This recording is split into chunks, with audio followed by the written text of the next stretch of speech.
లైన్లు, ట్రాన్స్ఫార్మర్లు, సబ్ స్టేషన్లు, పాఠశాలలు, ప్రహరీ గోడలు, షాదిఖానాలు, దవాఖానాలు కావాలంటే ఇవాళ ఏలూరుని ఎన్నుకోవాల్సినటువంటి అవసరం ఉన్నది. ఇవాళ ఈ సీసీ రోడ్లు ఎవరేసిరంటే ఏలూరు సాంబన్న వేసిండు. ఇవాళ నెక్స్ట్ అధికారంలోకి రాగానే ఇంటింటికి మంచినీళ్ళు వచ్చేటువంటి పరిస్థితి ఉంది. గతంలో కూడా జగన్మోహన్ రెడ్డి వచ్చిండు, ఇట్లా ఫస్ట్ స్టేజ్ మీద చెయ్యి ఊపుతాడు. దాని అర్థం ఏంటంటే ఉన్నాయని మా అయ్య నేను వేసినాం, మీకేం లేవురా అని చెప్పేటువంటి పరిస్థితి. ఇక చాలా చెల్లె వస్తుంది, నేను రాజన్న కూతుర్ని జగనన్న చెల్లెల్ని అన్నది. మొన్నటిదానికి ఎక్కడ పోతుందంటే మొన్నటిదాకా వదిలిన బాణం అన్నది, ఇప్పుడు వదిలేసిన బాణం అనేటువంటి పరిస్థితి ఆవాల్సింది. ఆమె మీటింగ్ పోతే అక్క ఆమె ఉంగరమే కొట్టేసినటువంటి దొంగలు ఉన్నటువంటి పార్టీ ఈ రాష్ట్రంలో ఉందా లేదా అని అడుగుతున్నా. అందుకనే మనం అందరం ఆలోచించవలసినటువంటి సమయం ఆసన్నమైందని మీకు గుర్తు చేస్తున్నా. ఇవాళ మన గ్రామాల అభివృద్ధి కావాలంటే ఆలోచిస్తున్నా. ఇక్కడ ఒకసారి ఆలోచిద్దాం. ఈ రాష్ట్రం లోటు బడ్జెట్లున్నా చంద్రబాబు నాయుడు గారు ఇలా యుద్ధులకు వితంతుల కోసం కూడా పింఛనిస్తుండు. ఈ రాష్ట్రంలో 54 లక్షల మందికి 2000 రూపాయల పింఛనిస్తున్నటువంటి పరిస్థితి. ఇవాళ కొడుకులు బిడ్డలు దూరంగా ఉంటారు, వాళ్ళ జీవితం యుద్ధవంతికరంగా మారింది, వాళ్లకు డబ్బులు లేవనేటువంటి ఉద్దేశంతో 2000 ఇస్తుండు. ఇప్పుడు మళ్లీ మీరు తెలుగుదేశం గెలిపించగానే 3000 రూపాయలు పింఛన్ చేస్తున్నటువంటి చరిత్ర ఉంది.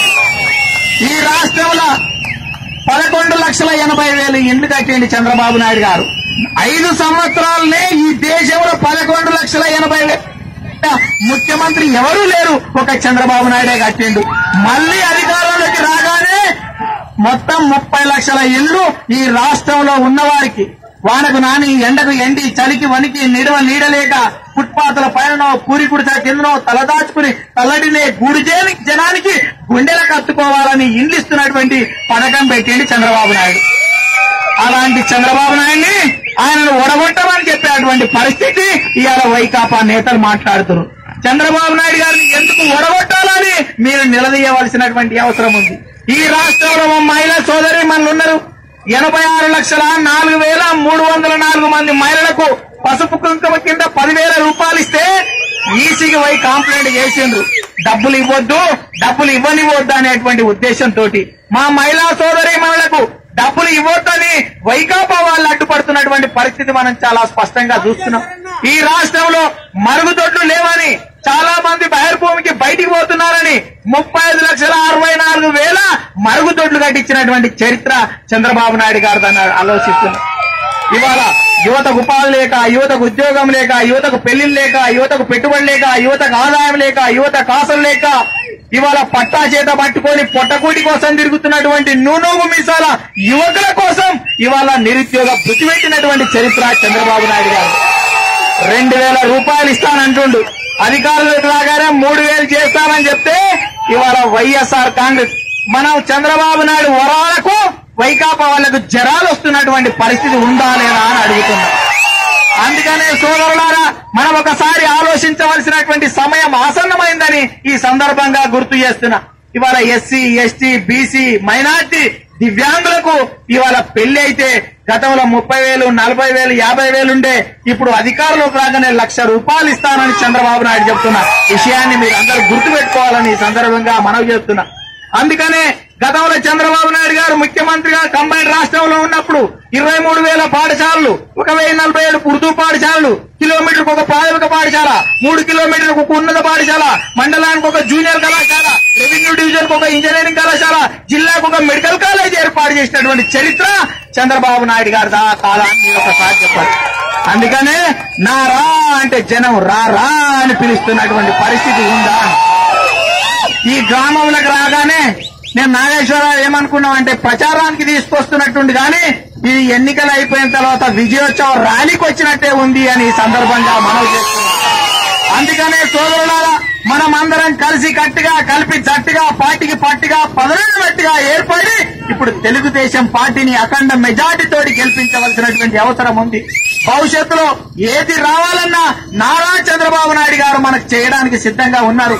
రాష్ట్రం ఇబ్బందుల్లో ఉన్నది. అనేక రాష్ట్రాలు ఈ రాష్ట్రం మీద దాడి చేస్తున్నాయి. ఈ ప్రాంతంగా అభివృద్ధి కావద్దని చూస్తున్నాయి. ఇవాళ చంద్రబాబు నాయుడు గారు నీళ్లు తీసుకొస్తే అడ్డం పెట్టేటువంటి ప్రయత్నం జగన్మోహన్ రెడ్డి చేస్తున్నారు. ఇవాళ భారతీయ జనతా పార్టీ వాళ్ళు పువ్వు గుర్తు తీసుకొని వస్తుండు కమలానికి ఓటేయమని చెవుల పూలు పెడతాందుకు. ఆ కన్నా లక్ష్మీనారాయణ వస్తే ఒరే కన్నా నీ పరిస్థితి రాష్ట్రంలో సున్నా అని చెప్పవలసినటువంటి అవసరం కూడా.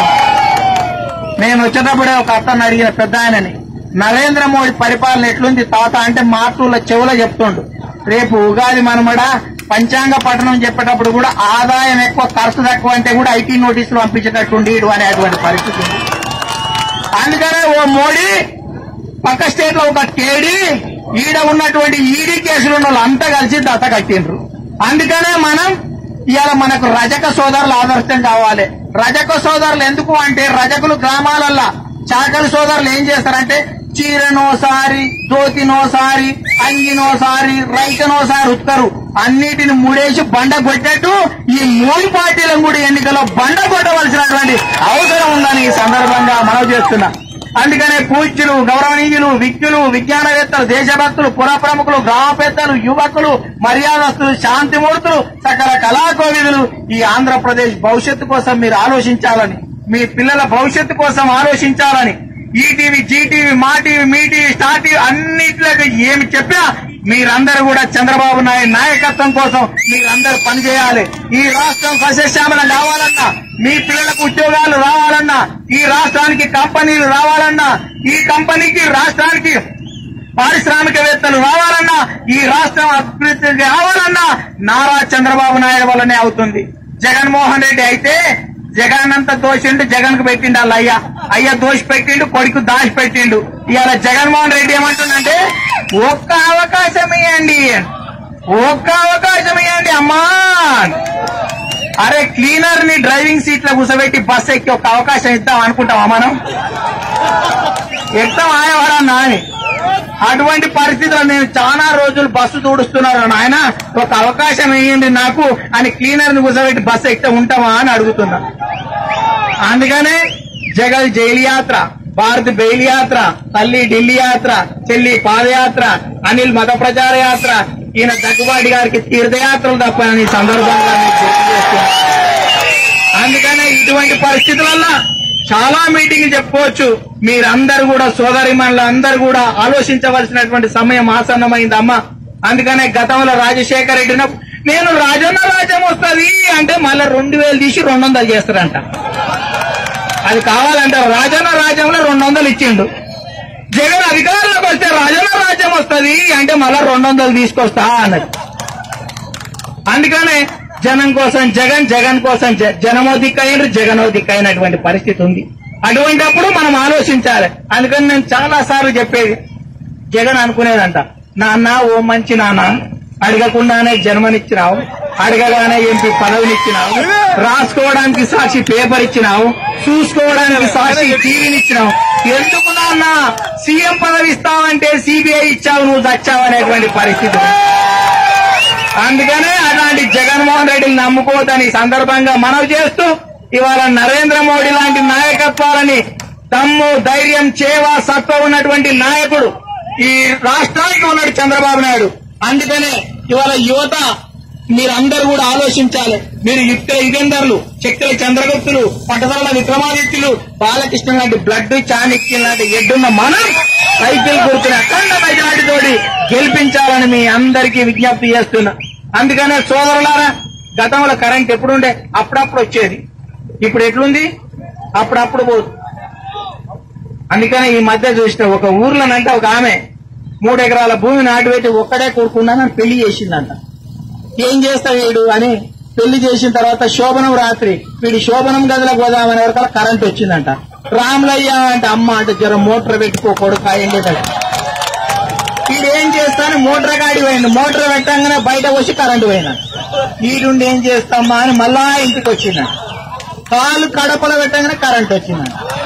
రాములయ్య అంటే అమ్మ జర మోటార్ పెట్టిపోకూడదు మళ్ళా బావి దగ్గర పోయిందంట.